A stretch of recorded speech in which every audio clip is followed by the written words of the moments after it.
Hi there, this is Terry Stripling with 1080 Education again, and we are privileged to have another opportunity to talk with Dalton Kellett, IndyCar driver and the 1080 National STEM League ambassador. I'm going to be here talking with Terry today about how we use statistics in racing to benchmark ourselves against our competition. Yeah, so today we will actually be looking at real race data pulled from the actual race, so that is a neat thing to have. This was a 130 lap race, and we time every lap. We know what lap it is, so there's a lot of empirical data for us to pull from that. Statistics and the analysis that we can do with the empirical data that we get is a great way for us to sort of objectively benchmark ourselves against our competition. Are you able in iRacing to use real-time data to make changes to your strategy like you are in a real race?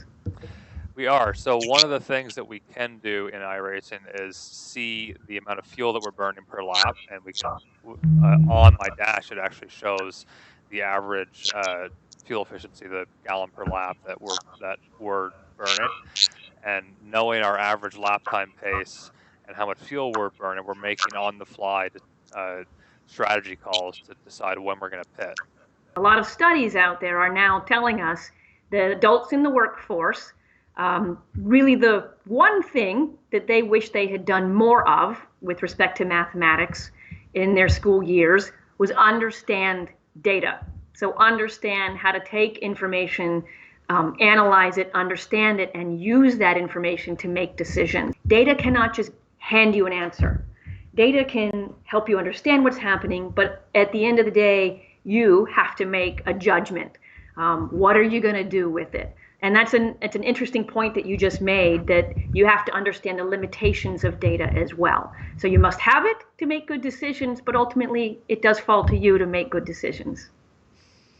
Yeah, that's fair. That's very true. I think that doesn't just apply to statistics. I think that applies to anything where you're dealing with a mathematical model that's representing the world, but it's especially true here. Step one, collection. Step two, we have to organize and represent our data. And what I've done is basically taken the raw data, which is only lap time, lap number, and who's driving, which is me in this case, and then some metadata like notes in terms of when we pitted, and then put it in a tabulated form. So we have our table with all of our lap times, and then all of the other columns here are basically post-processing that I've done. We're representing the tabulated data in a graphical form, and in basically our raw data in our first lap chart here, it just shows the lap time over time. When the data goes out of the window, that means basically that you had a really slow lap, so it's either a yellow or a pit. And if we look to our average lap time chart, basically the reset back to a fast lap time, a fast average time, means that the driver has pitted. Okay, so that is a drastic change in lap time right before the pit and after the pit.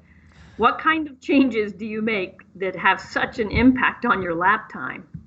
So there's two competing factors at play here. There's the tire degradation, and then there's the weight of the car decreasing as you burn fuel load.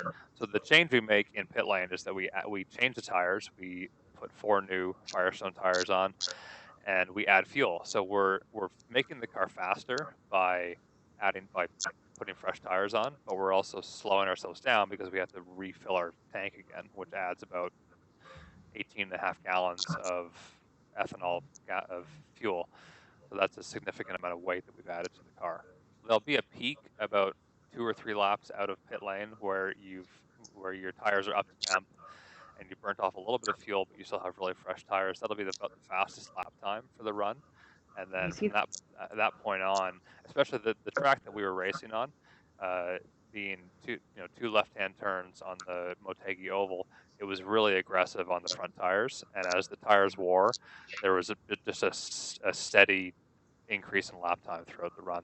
I think that a lot of our students will recognize this is accessible. This is a spreadsheet, and these are graphs that are not hard to make, and yet their impact on how you're going to perform in your next race is enormous.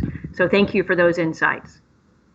Thanks for having me. I'm happy to share these insights with you, and as we saw, it's relatively simple analysis, but it does tell a story, and it's very useful when we're trying to benchmark ourselves against our competition.